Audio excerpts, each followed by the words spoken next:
Sollicité très souvent pour faire du théâtre pour adultes, parce qu'ici c'est une grande école de théâtre pour enfants. Scène renommée pour la création et la diffusion de spectacles pour enfants, la Maison de l'Enfant se propose depuis 3 saisons une programmation de théâtre pour adultes.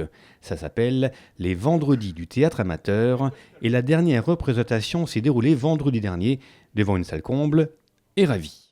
C'était super. Franchement, je me suis bien amusée. Beaucoup de suspense.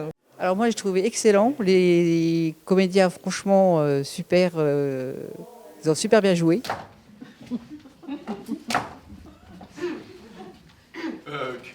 Quel temps épouvantable, non?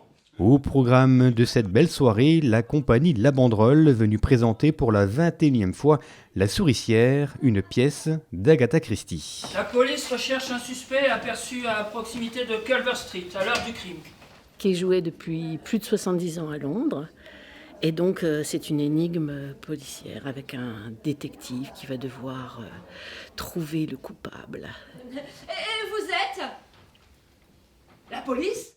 Inspirée d'Agatha Christie mais mise en scène à la sauce La Banderole, La Souricière mélange le suspense et les énigmes d'origine à l'humour caractéristique de la compagnie. Elle n'hésite pas à détourner le texte en parsemant ici ou là des clins d'œil à l'actualité ou à notre époque. Et tout ça interprété par une belle brochette de comédiennes et de comédiens aussi drôles que dérangés. Comment allez-vous? Comment allez-vous? Comment allez-vous? Comment allez-vous? Comment allez-vous? Comment allez-vous? Comment allez-vous? Comment allez-vous? Comment allez-vous? Je vais très bien, merci. Mais maintenant, vont arriver. Et aussitôt désespoir transformé en joie. Vous avoir chambre libre, j'espère. Mais... certainement. C'est une bande de copains qui s'amusent, quoi, et qui ont pour but de faire le travail le mieux possible, tout en amusant le public. Un cadavre forcément, du suspense bien sûr, une enquête à résoudre, c'est logique. La Souricière, c'est tout ce qui fait le succès des histoires d'Agatha Christie. Pendant près de 2 heures, le public est donc coincé dans une sorte de huis clos à la recherche du ou de la coupable. Et finalement, on se prend très vite au jeu, on finit par enquêter sans trop de réussite.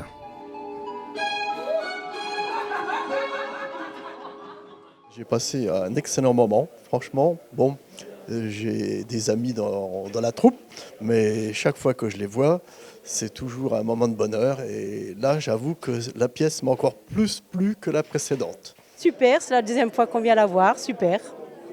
Voilà, on s'est déplacé de loin, on vient d'Alsace. Je l'avais déjà vu, donc l'an dernier, mais comme je disais aux comédiens à la sortie, je suis revenu pour voir si le coupable était toujours le même. Et apparemment, ils n'ont pas changé le scénario. Pas très original, mais ça ira. Créée il y a 32 ans, La Banderole, plutôt habituée à présenter du boulevard, a réussi son pari de changer de cap dans ses créations en mettant en scène cette fois une pièce policière. Le résultat est convaincant, réussi, drôle, de quoi satisfaire le public, on l'a vu, mais aussi les comédiens et comédiennes. Là, c'est un peu l'euphorie. En plus, on a eu de la chance d'avoir un très très bon public qui a tout de suite bien fonctionné, qui nous a beaucoup porté. Donc nous, on a passé un très très très très bon moment. Là, on est bien dans l'euphorie, donc on va encore avoir un peu de travail parce qu'il faut tout remballer, tout mettre dans le camion, etc. Puis ça va redescendre tranquillement. Mais là, c'était vraiment une très très bonne soirée. Je pense que toute l'équipe est très contente d'être venue à la Maison de l'Enfance de Romba.